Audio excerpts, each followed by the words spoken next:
Em relação ao TDAH, a explicação que a gente tem neuro para ele ainda é bem incipiente. A gente não sabe todas as implicações. Uma das coisas que a gente percebe é uma uma dificuldade do córtex pré-frontal, que é uma região ela consegue estabelecer projeções para várias áreas. Então, é uma região privilegiada do nosso cérebro, essa regiãozinha aqui. Ela meio que coordena as outras áreas. Era para ser esse o papel dela. Só que no TDAH, é essa região que nos permite as funções executivas, que é a nossa capacidade de planejar e mudar os nossos comportamentos direcionados a objetivos. Então, o TDAH ele tem muita dificuldade, por exemplo, de ir atrás de uma recompensa que exige esforço.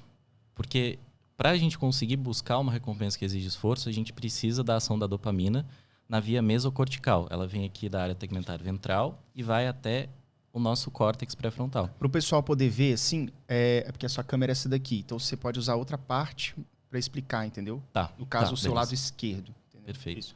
Então, a dopamina ela vem aqui da área tegmentar ventral, que é uma área do nosso tronco encefálico, e vai até a área mesocortical, aqui no nosso córtex pré-frontal. Ah, tá, entendi. É essa área que nos permite buscar uma recompensa que esteja ligada a esforço. O TDAH ele tem uma baixa ação da dopamina. Ele tem, na verdade, o que acontece? A gente tem no nosso neurônio como se fosse uma espécie de goleiros, que depois que a dopamina é liberada lá na sinapse para fazer a ação dela, os goleiros eles pegam de volta. Os goleiros de quem tem TDAH são mais gordinhos, então eles pegam mais. E aí a dopamina ela age por menos tempo. Então É uma gotinha, então. Uma coisa mais... Exato. Isso diminui a potência, a ação da dopamina. E aí a gente acaba vendo mais uma ação orientada para recompensas de curto prazo, aquelas recompensas são mais imediatas. Isso é mediado por uma via que sai também da área tegmentar ventral, mas a gente chama de mesolímbica. Ela não exatamente mas o principal alvo dela é o núcleo accumbente, que é uma região do estriado ventral. E toda essa via, ela passa pelas áreas relacionadas às emoções. Então, por isso que o TDAH, por exemplo, é mais impulsivo. Né? Tem o TDAH do tipo hiperativo, que é mais impulsivo, ou misto, e o do tipo desatento.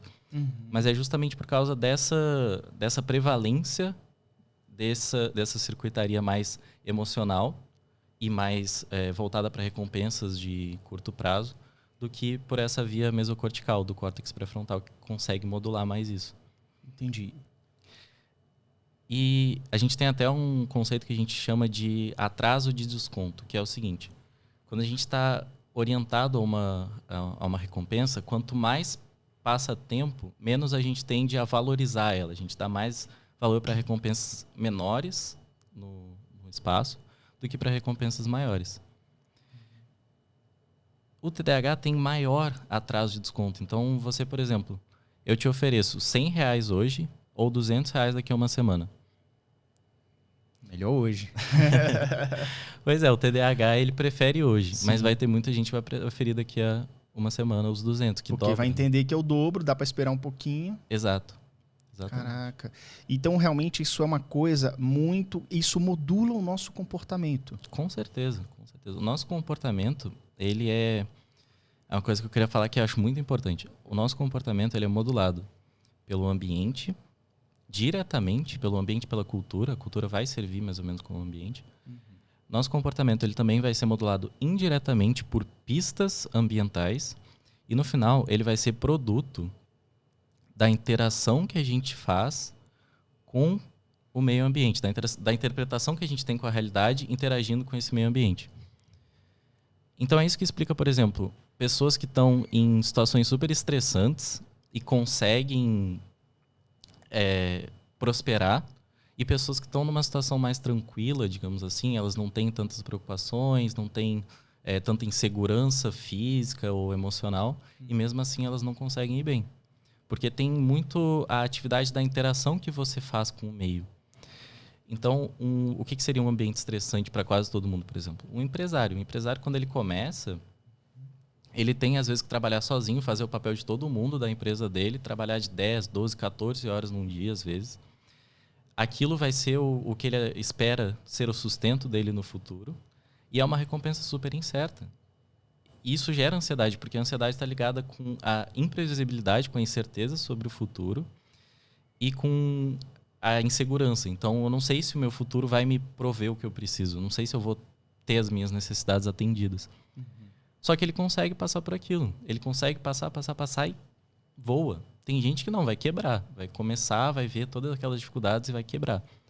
Por quê? Porque ele interpretou aquilo de uma forma. Ele acredita que ele vai alcançar aquela recompensa que ele está buscando. E ele interpreta que ele consegue, que ele tem poder para passar por aquilo. Isso é um ponto chave, assim. Todo o nosso comportamento ele vai ser direcionado em relação a isso. E aí, por exemplo, em relação ao ambiente modular diretamente o nosso comportamento. Teve uns pesquisadores que eles pegaram um gatinho e quando os gatos nascem, eles têm o olhinho fechado. E aí ele costurou a pálpebra desse gatinho e deixou ele crescer. Quando ele cresceu, eles abriram o olhinho do gato e ele estava cego. Caraca. Ele não conseguia mais enxergar. Por quê? Quando eles viram o cérebro do gatinho, ele não tinha as projeções neuronais comuns, então ele tinha uma atrofia no cérebro dele na região visual. Porque ele nunca usou, é isso? Porque nunca usou, porque ele faltou o ambiente. Então, o ambiente ele consegue literalmente modular o nosso cérebro, a estrutura biológica do nosso cérebro. Isso é a neuroplasticidade, né? A neuroplasticidade é a mudança estrutural do cérebro frente a novas experiências. E existe uma janela de neuroplasticidade. Porque, Sim. digamos assim, se esse gatinho tivesse passado pelo processo que todos os gatos passem, que é tipo, ele nasce cego, mas aí rapidamente, daqui a uns dias, ele abre o olho e começa a treinar a sua visão e logo está enxergando. Perfeito. Então, ou seja, talvez exista uma fase, um momento importante que a gente tem que estar em contato com novas experiências para criar essas conexões, é isso? Exatamente. Isso acontece também, essa coisa do gato, acontece muito parecido com os seres humanos. Teve uma época que uns seres humanos eles sobreviveram vivendo em florestas. Eles foram apelidados de meninos lobo. Esses meninos lobo, quando eles eram encontrados com 15, 17 anos, eles não conseguiam falar. E eles não aprendiam a falar. Justamente porque eles perderam aquela janela que nos possibilita ter essa modulação do ambiente frente ao nosso comportamento. Entendi. Mais um exemplo de modulação direta do ambiente. Ele está ali, a interação ou a não interação com o ambiente vai determinar como você vai se comportar e como o seu cérebro vai se estruturar, né? E tem evidências também bem alarmantes, eu acho, que estão sendo demonstradas em mais de um país, mais de uma cultura, que é o seguinte: o tempo de exposição à tela em crianças menores de 3 anos de idade está associado a comportamentos do tipo autista no futuro. É mesmo, cara?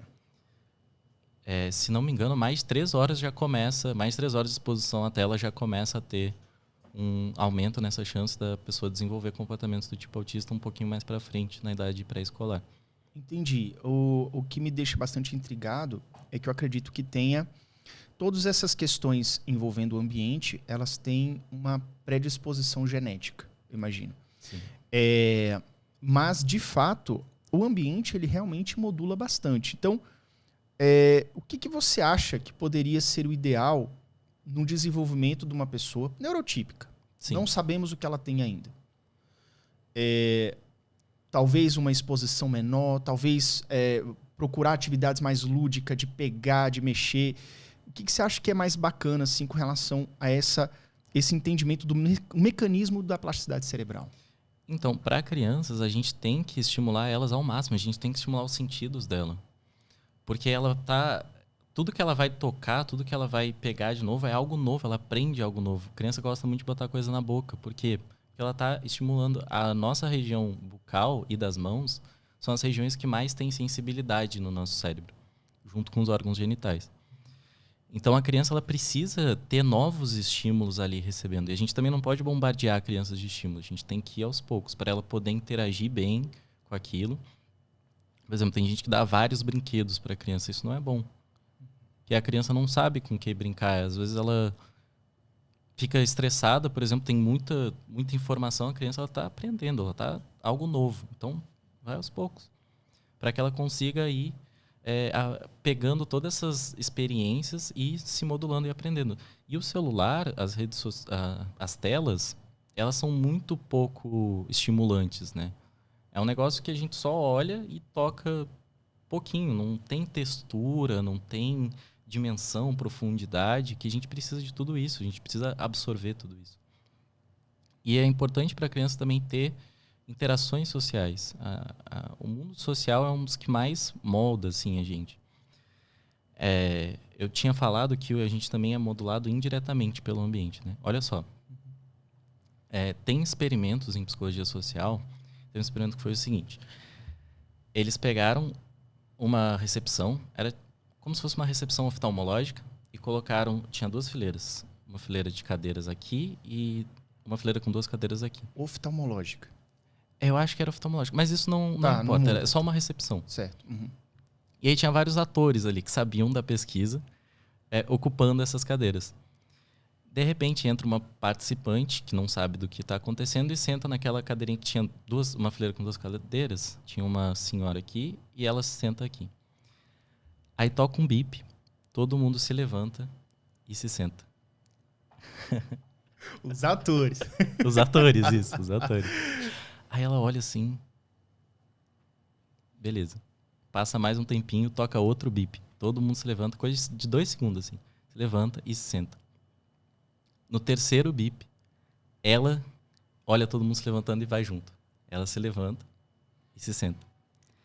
Aí o experimento continua rolando, os bips vão acontecendo, só que esses atores vão sendo chamados para consulta. E aí, de repente, a sala tá vazia, só tem a participante. Toca mais um bip. O que ela faz? Levanta e senta. Ela se levanta e se senta. É a regra da recepção, senão isso você não é chamado, é um segredo. Se eu estou sendo a última é porque eu teimei no começo, então eu vou seguir aqui direitinho. Aí entra mais um participante desavisado, que não sabe do experimento. É. Ele entra, pega um jornalzinho, uma revista, fica olhando. De repente toca um bip. A moça que estava a uma só cadeira de distância dele se levanta e se senta. Ele olha assim. Agora só tem os 2 na sala. Toca mais um bip. A moça se levanta e se senta. Aí ele olha pra ela e fala, o que você tá fazendo? Aí ela, todo mundo tava fazendo, eu achei que eu tinha que fazer também. Conversa acaba aí, mais um bip. Ela se levanta, ele se levanta junto. E se senta. Mais um participante desavisado. Vai continuando os bips, os outros 2 se levantam e se sentam. De repente, a sala enche com participantes que não sabem do experimento. E tá todo mundo se levantando e se sentando.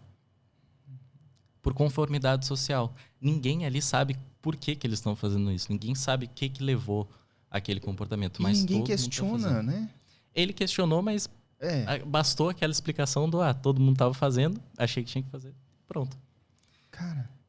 Isso é muito louco. E tem outro experimento também, mais ou menos próximo, na mesma linha, assim, que eles pegam, de novo, 5 atores e colocam enfileirados. E aí aí no final, a 6ª cadeira é o participante. Aí eles mostram para esse participante 3 retas. Uma dessas retas é claramente menor que as outras. E aí eles pedem para as pessoas, né, os atores, dizerem o que eles acham, qual reta que eles acham que... Se tem alguma reta que eles acham que seja menor. Aí todos eles vão falando, eu acho que a 3ª reta é do mesmo tamanho. Eu acho que a 3ª reta é do mesmo tamanho. Quando chega na hora do participante, se não me engano, é cerca de 90% assim, das pessoas falam que a reta que é claramente menor é do mesmo tamanho que as outras. Só para entrar em conformidade com o grupo. Caramba. Tem até um fenômeno que a gente percebe que é a despersonalização. Quando a gente está em grandes grupos ou quando a gente não pode ser reconhecido, a gente tem meio que uma perda de identidade. Um efeito manada seria isso? Isso, exatamente. O efeito manada.